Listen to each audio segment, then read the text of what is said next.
నమస్తే. మన గాంధీగిరి వార్తలకు స్వాగతం. రామగుండం పారిశ్రామిక ప్రాంత రౌండప్. ఈరోజు గాంధీగిరి అందిస్తున్న ప్రత్యేక వార్తలు చదువుతున్నది దయానంద్ గాంధీ. వార్తల్లోని ముఖ్యాంశాలు. విలేకరి మునీర్ చిరస్మరణీయులు. OCP 5లో మెగా ప్లాంటేషన్. వర్షంతో బొగ్గు ఉత్పత్తికి ఆటంకం. వివరాలు. ఈ రోజు గాంధీగిరి వార్తలను సమర్పిస్తున్నది శ్రీకాంత్ కంటి దవాఖానా. హోల్బెల్ కు కంటిపాప. అన్ని వర్గాలకు వెలుగు కిరణం. డాక్టర్ శ్రీకాంత్ సారథ్యంలో వైద్య సేవల్లో శ్రీకాంత్ కంటి దవాఖానా. ఏప్రిల్ 15 నుండి ప్రతి గురువారం ఉచిత వైద్య నేత్ర శిబిరం. కంటి పొరకు ఆపరేషన్ 5,000 రూపాయలకే చేయబడును. లక్కం భిక్షపతి కార్యనిర్వహణలో శ్రీకాంత్ కంటి దవాఖానా, లక్ష్మీనగర్, గోదావరికని. Phone number 8074911632. విలేకరి విప్లవ కిషోరం, నల్ల వజ్రం. సీనియర్ జర్నలిస్టు మునీర్ భాయ్ కార్మిక క్షేత్రంలో అక్షర జ్యోతిని వెలిగించారని పలువురు పేర్కొన్నారు. మునీర్ భాయ్ పుస్తక పరిచయ కార్యక్రమం గోదావరికన్ ప్రెస్ క్లబ్, అక్షర ఫౌండేషన్ సంయుక్త నిర్వహణలో ఘనంగా క్లబ్ ఆడిటోరియంలో జరిగింది. జర్నలిస్టులకు మునీర్ ఆదర్శమని రామగుండం ఎమ్మెల్యే రాజ్ ఠాకూర్ మక్కాన్ సింగ్, మేయర్ మహంకాళి స్వామి అన్నారు. కార్యక్రమ నిర్వాహకులు మాదాసు రామ్మూర్తి, మాధవరావు అధ్యక్షతన జరిగిన ఈ సభకు రాష్ట్ర media academy chairperson K Srinivas Reddy కూడా హాజరయ్యారు. ఇందులో పలు పక్షాల బాధ్యులు పాల్గొన్నారు.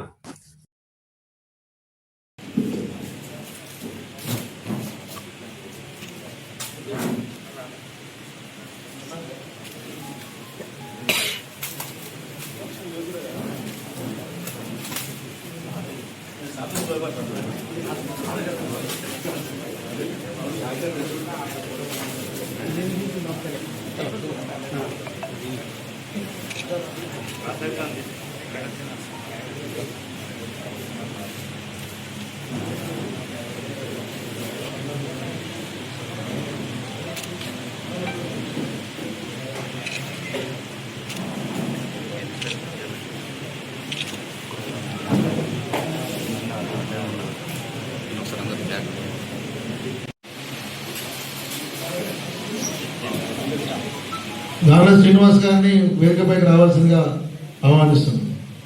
కార్యక్రమాన్ని కొనసాగించాల్సిందిగా రామ్మూర్తి గారికి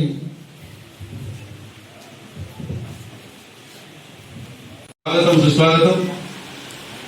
ఇది నిజంగా బాధాకరమైన సంఘటనే.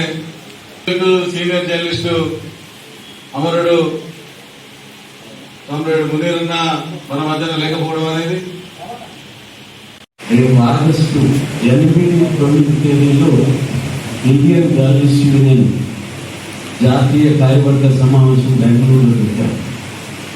ఈ సమస్యను చర్చించడానికి ఈ దేశంలో జర్నలిజానికి, జర్నలిస్టులకు ఏమైనా హక్కుల రక్షణ ఉండాలో ఉందా? జస్టిస్ సుదర్శన్ రెడ్డి గారు అంగీకరించారు రావడానికి. వరదరాజన్ ఫస్ట్ హిందూ ఎడిటర్ చేశాడు, ఇప్పుడు వైర్ ఎడిటర్గా పనిచేస్తున్నాడు. ఆయన అంగీకరించారు. పరిస్థితి చాలా ఒక క్యాలిక్యులేటెడ్గా కేంద్ర ప్రభుత్వం 4th ఎస్టేట్ అంటానే 3 ఎస్టేట్స్ని ఎగ్జిక్యూటివ్ వాళ్ళ చేతుల్లోనే ఉంది. లెజిస్లేచర్ మెజారిటీ ఉంది. జ్యుడిషియరీ సంగతి చూస్తున్నారు. ఇక వారి చెప్పు చేతుల్లో పూర్తిగా లేనిది కోర్టు. ఒక్క అదాని చేతిలో భారతదేశంలో ఉన్నటువంటి ప్రధాన టెలివిజన్ ఛానళ్ళు, కొన్ని రాష్ట్రాలలోని ప్రధాన టెలివిజన్ ఛానళ్ళు, కొన్ని రాష్ట్రాలలోని పత్రికలు, రీజనల్ పేపర్స్ కూడా పత్రికలు. ఇది ఎవరికి తోడ్పడ్డది? ఈ రద్దు ఎవరికి తోడ్పడ్డది? ఈ దేశంలో పత్రికా స్వేచ్ఛ మనగలుగుతుంది ఉందా అంటే ప్రపంచ దేశాలు ఏం చెప్తున్నాయి? ఇవాళటి వరకు 12 సంవత్సరాలైనా మన ప్రధానమంత్రి ఒక ప్రెస్ కాన్ఫరెన్స్ భారతదేశంలో అటెండ్ కంటెంప్ట్, ఈ స్వేచ్ఛని అంగీకరించే దశలో ఆ ప్రభుత్వం. అందువల్ల మన మిత్రుడిని జ్ఞాపకం చేసుకుంటే వీటికి వ్యతిరేకంగా మనం గెలవెత్తితే తప్ప వారికి న్యాయం చేస్తాం. ప్రాథమిక హక్కుల్ని కాదనేటటువంటి పరిస్థితి దేశానికి వస్తే దివంగత మునీర్ భాయ్ వారి గుర్తు చేసుకుంటూ వారి యొక్క జీవిత చరిత్రను రామ్మూర్తి గారు వారి మిత్రులు అంతా కూడా ఆవిష్కరించినది నిజంగా చాలా సంతోషం. మునీర్ భాయ్ నాకు 98లో పరిచయం. మున్సిపల్ ఎలక్షన్స్ సమయంలో నేను ఇక్కడ మున్సిపల్ పోటీ చేయాలనుకున్నప్పుడు వారికి పీజీఆర్తో సంబంధం నాకు తెలియదు, కానీ వెంకటస్వామి గారికి బాగా దగ్గర సంబంధం. గౌరవ మాజీ ఎంపీ గారు వెంకటస్వామి గారు వారు ఎందుకో ఆ రోజు కారులో నేను హైదరాబాద్ నుంచి చూసుకుంటే వెంకటస్వామి గారు పిలిచి మారేడుపల్లి హౌస్లో వారిని కల్పించారు. మునీర్ భాయ్ వాళ్ళు మా అన్నయ్య అయితే నాకు వాళ్ళ వీళ్ళకి దగ్గర పరిచయం, మా నాన్నగారికి కూడా తెలుసు.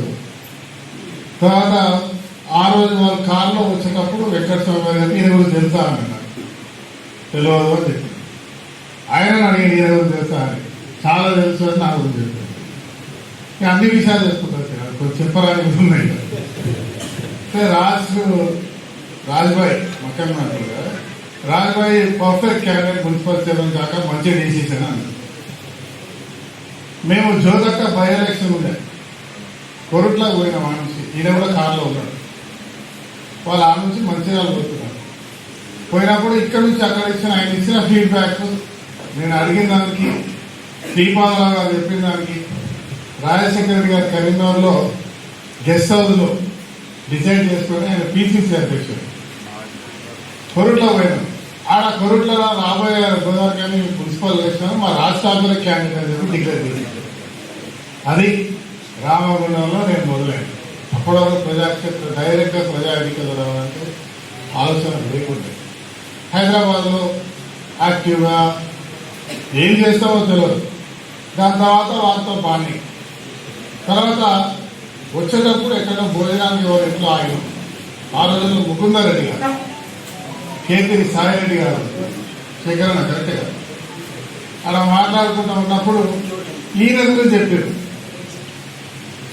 Srikanth sir background, people sir background, ఈ హత్యలు, టెర్రరిజం, దాని తర్వాత పోలీసు మ్యానిపులేషన్ అవన్నీ.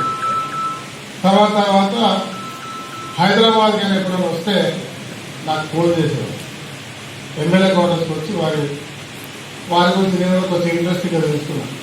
అంటే ఆయన పొలిటీషియన్ కంటే కొంచెం అప్పుడు నేను కూడా వేరే చూస్తూ ఉండేవాడు.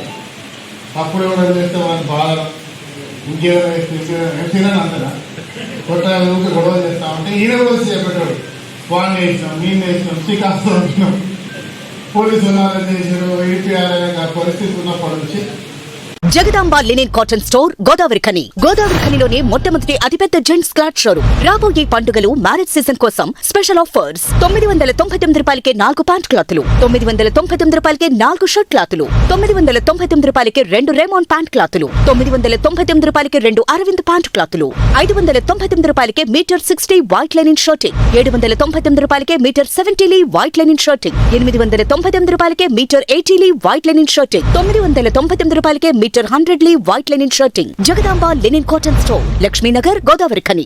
భారత ప్రభుత్వం చేపట్టిన పర్యావరణ పరిరక్షణ కార్యక్రమాలకు అనుగుణంగా గ్రీనర్ టుమారో లక్ష్యంతో ఆర్జీవన్ ఆధ్వర్యంలో OCP5 డంప్ యార్డులో 5,000 మొక్కలు ఈరోజు భారీ స్థాయిలో మాసివ్ ప్లాంటేషన్ కార్యక్రమాన్ని ఘనంగా నిర్వహించారు.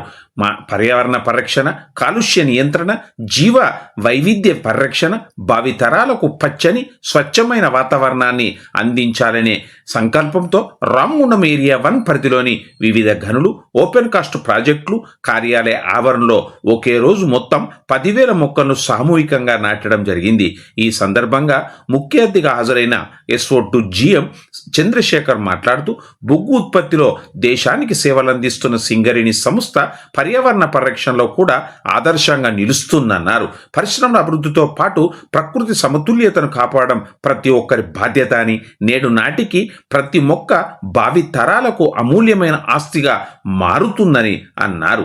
ఈ కార్యక్రమంలో project officer Ramesh, forest officer Banothu Karna, environment officer Venu, statutory manager Ramesh Babu, manager Anil Gawale, Brahmajirao, David, VTC manager Madhavareddy, గుర్తింపు సంఘ పిట్ సెక్రటరీ గుర్రం ప్రభదాస్, CMOI ప్రతినిధి పెరుమాల శ్రీనివాస్, ఇతర అధికారులు, కార్మిక సంఘాల ప్రతినిధులు, ఉద్యోగులు, కార్మికులు, సింగరేణి సిబ్బంది సామూహికంగా మొక్కలను నాటారు.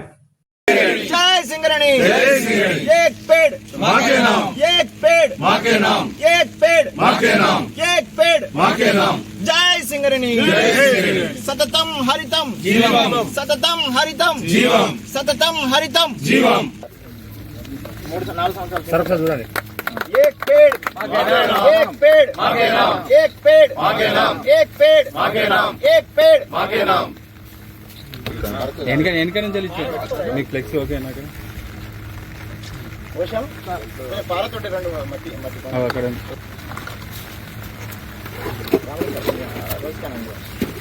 ముందు ఏది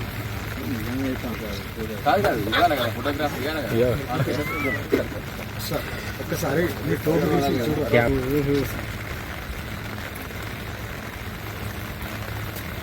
ఓకే సార్. एक पेड़ एक पेड़ एक पेड़ एक पेड़ एक पेड़ एक पेड़. जय सिंगरणी, सिंगरणी जीवम.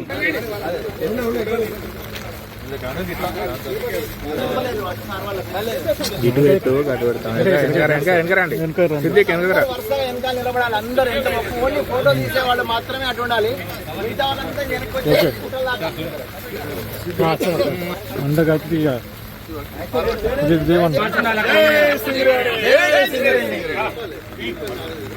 రావాలి సాయంకాలం.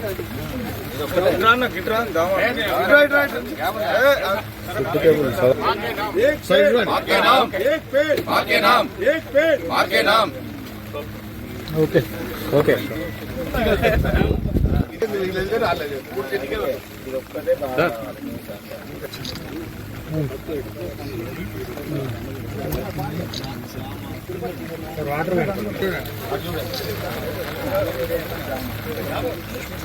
एक पेड़ एक पेड़ एक पेड़ అందరం స్ప్రెడ్ అవుట్.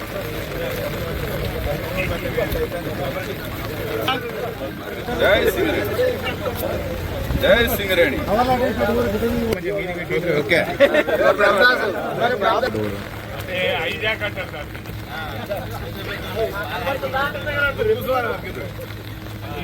एक पेड़ एक पेड़ एक पेड़ एक पेड़. जय సింగరేణి. ఇంకా బ్యాక్ పోవాలి. అంతా కవర్ అవుతున్నామా? అందరు కవర్ అవుతారు. స్లోగన్స్ ఇవ్వాలి సార్. జై సింగరేణి, జై సింగరేణి, జై సింగరేణి. एक पेड़. కేంద్ర కోల్ మంత్రిత్వ శాఖ మరియు కోల్ కంట్రోల్ ఆర్గనైజేషన్ ఆధ్వర్యంలో ఒక మెగా ప్లాంటేషన్ ప్రోగ్రాం చేపట్టడం జరిగింది. అందులో భాగంగా మన గౌరవనీయ మంత్రివర్యులు కిషన్ రెడ్డి గారి యొక్క సలహా మేరకు, సూచనల మేరకు సింగరేణిలో 1,00,000 మొక్కలు పెట్టే కార్యక్రమం ఈరోజు చేపట్టడం జరిగింది. అందులో భాగంగా RG1లో 10,000 మొక్కలు నాటడానికి ఆ ప్రణాళికను సిద్ధం చేయడం జరిగింది. ఆ 10,000 మొక్కల్లో OC5లోనే 5,000 మొక్కలు నాటడానికి ఏర్పాటు చేయడం జరిగింది. తర్వాత సింగరేణి వ్యాప్తంగా అన్ని ఏరియాలలో కూడా 10,000 మొక్కలు ఈరోజు పెట్టడం జరుగుతుంది. ఇది ఒక థీమ్ ఏంటంటే ఏక్ పేడ్ మా కే నామ్ అనేటువంటి ఒక నినాదంతో దేశమంతటా కూడా మన గౌరవనీయ ప్రధానమంత్రి మోడీ గారి యొక్క ఆలోచన మేరకు ఏక్ పేడ్ మాకే నామ్ అంటే మన తల్లి ప్రకృతి పేరు మీద ప్రతి ఒక్కరు కూడా ఒక్కొక్క మొక్క పెట్టండి. మన దేశ జనాభా కొన్ని కోట్ల మంది ఉన్నారు. సో ఒక్కొక్క మొక్క పెట్టినా మన దేశము మొత్తం హరితవంతంగా అవుతుంది. దానివల్ల మన పర్యావరణం బాగుంటుంది. తర్వాత మన ఫ్యూచర్ జనరేషన్స్ కూడా బాగుంటుంది. ఒక చెట్టు మన ఫ్యూచర్ కోసం పెట్టాలి, మన కోసం కాకుండా మన ఫ్యూచర్ వాళ్ళ కోసం. సో ఇందులో భాగంగా సింగరేణి కంపెనీ పర్యావరణ హితంగా ఎన్నో కార్యక్రమాలు చేపడుతూ ఉన్నది. టోటల్ సింగరేణిలో 15,000 హెక్టార్లలో ఇప్పటివరకు దగ్గర 7 కోట్ల మొక్కలు నాటడం జరిగింది. అందులో భాగంగా RG1 ఏరియాలో 1600 హెక్టార్లలో 40 లక్షల మొక్కలు నాటడం జరిగింది. ఈ సంవత్సరం 2026లో మనము 3 లక్షల మొక్కలు నాటే ప్రణాళిక సిద్ధం చేసుకున్నాము.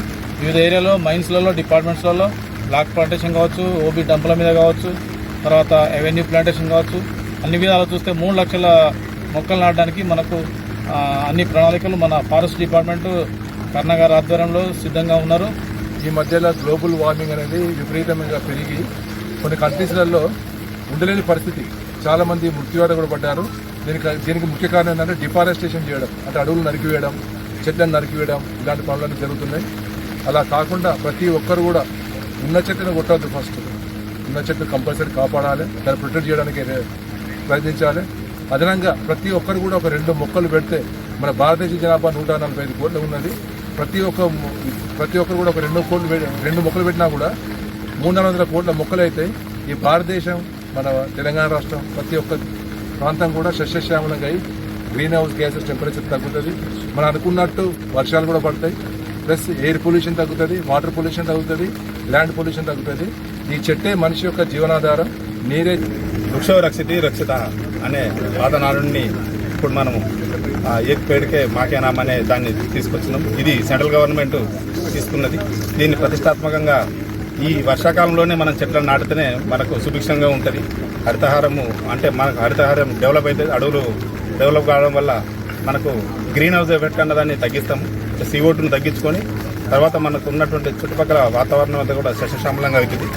కాబట్టి ఈ యొక్క మంచి కార్యక్రమాన్ని మనకు సెంట్రల్ గవర్నమెంట్ నుంచి చేస్తున్నందుకు ప్రధానమంత్రి గారికి మరియు కిషన్ రెడ్డి గారికి అందరికీ ధన్యవాదాలు తెలుపుతూ జై సింగరేణి.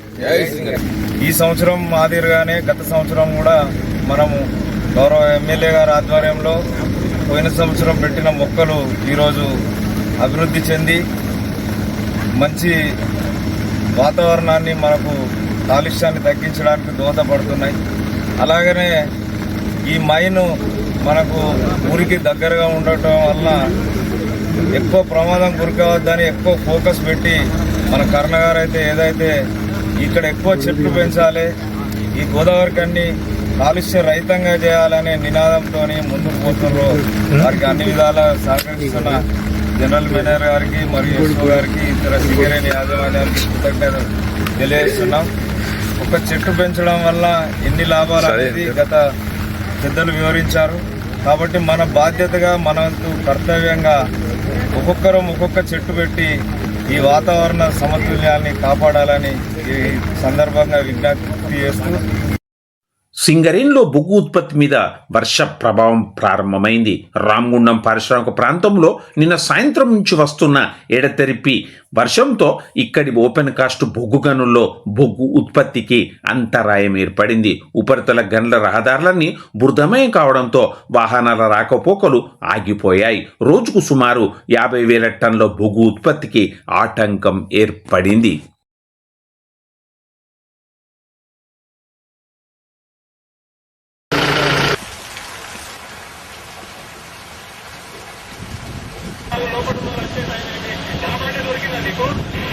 ఉన్నది ఒకటే కట్టుకున్నా.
ఈ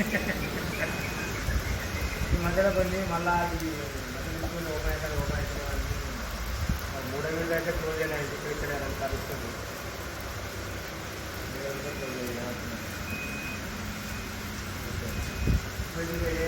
ఇంతటితో గాంధీగిరి వార్తలు సమాప్తం. నమస్కారం.